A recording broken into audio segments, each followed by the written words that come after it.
Right then, good morning everyone as we head into European trade on Wednesday the 27th of March. Kind of lack of fresh drivers to go off. You see these couple of you see if you look across Reuters, look at the news source, you can see Japan makes strongest intervention warning as yen hits 34-year low.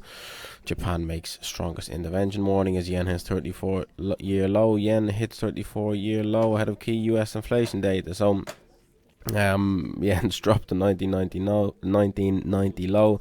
Pretty much all of these articles are just talking about Japanese yen intervention or intervention from the Bank of Japan on the Japanese yen on intervention watch. So it's really all markets are kind of got to go off at the moment. There's a lack of economic data on the calendar, lack of follow through from last week's moves, which is kind of what we were hoping for beginning of this week, but not really what's materialised. And the longer this goes sideways, you kind of got to sit and think to yourself, maybe markets are just lying in wait for inflation figures on Friday, which if you are a UK trader, it's been Good Friday, maybe you're not partaking in, but we'll see how that pans out on Friday. But what do you do really? Markets choppy across the board, FX choppy, equities choppy, bonds choppy. Oil had a bit of downside yesterday, which is kind of against what we were kind of thinking, but I can't get them all right. Kind of theory articles, a good time of the year to be a sterling bull. They're just talking about kind of seasonality.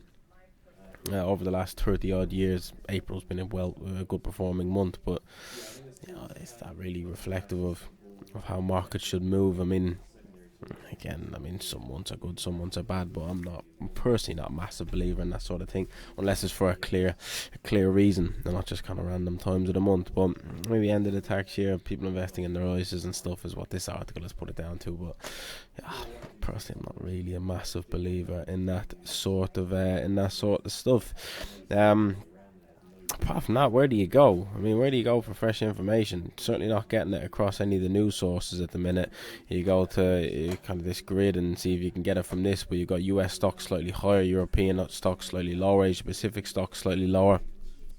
You then get commodities pretty mixed, with oil having a bit of negativity overnight. You get bond yields down, but then you get the US dollar up. You get FX, then Swiss franc negative across the board. That continues to be the currency to sell off the back of that surprise rate cut from the S&B last week. Apart from that, FX across the board relatively choppy. There's not much we can really do there, I don't think. Again, it's just choppiness across the board. Lack of economic data. You look at Wednesday, no high impact data anywhere today. Durable goods orders slightly positive yesterday, but that's just slightly positive on big downwards print and the revised print from the previous month. You then come across the charts and you look at the US dollar.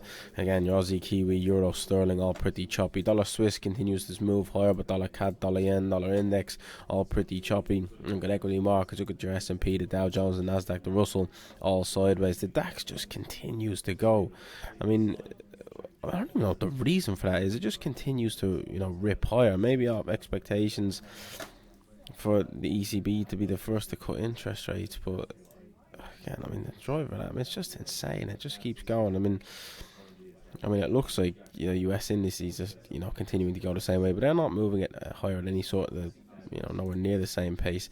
DAX is just a trooper, and it just keeps going and going and going, which is I don't know if there's exactly a good reason for it other than probably the ECB lower interest rates than the rest of the world and likely to cut quicker than the rest of the world, but bond yields, you mixed. You can see the 10-year, 2-year, mixed. You see Bitcoin mixed, gold all over the place. Oil, positivity on Monday. We spoke about that on Monday, and then just kind of reversed all those moves yesterday. But just a lack of clear direction, lack of things to go off. Main thing we got to keep an eye on though is dollar yen. I think come back and you look at previous intervention levels.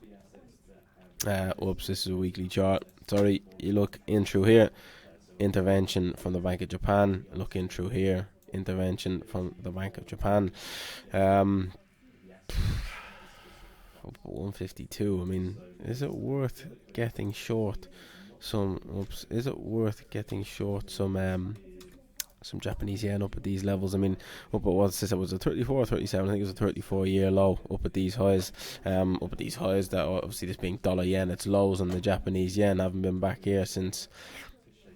Well, this chart doesn't even go back that far. That tells you all you need to know. Up here at 152, kind of struggling up at 152.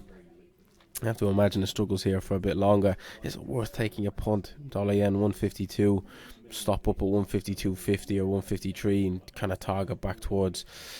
I mean, you look at the intervention from back here. Look at intervention from kind of back here, and yeah, I mean, you got that far. Is it worth taking a punt on dollar yen up at 152, targeting back towards 146.50 then at these lows?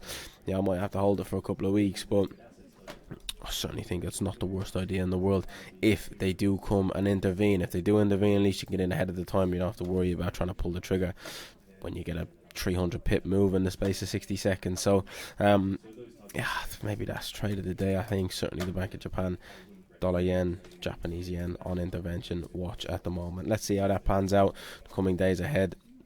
Certainly I can't remember exactly the exact terminology they gave, but if I come back here and have a look at this, so I will tell you. It does say here, saying authorities could take decisive steps, language previously used before intervention. They've done it twice in the last couple of years. Wouldn't bet against it. That 152 level.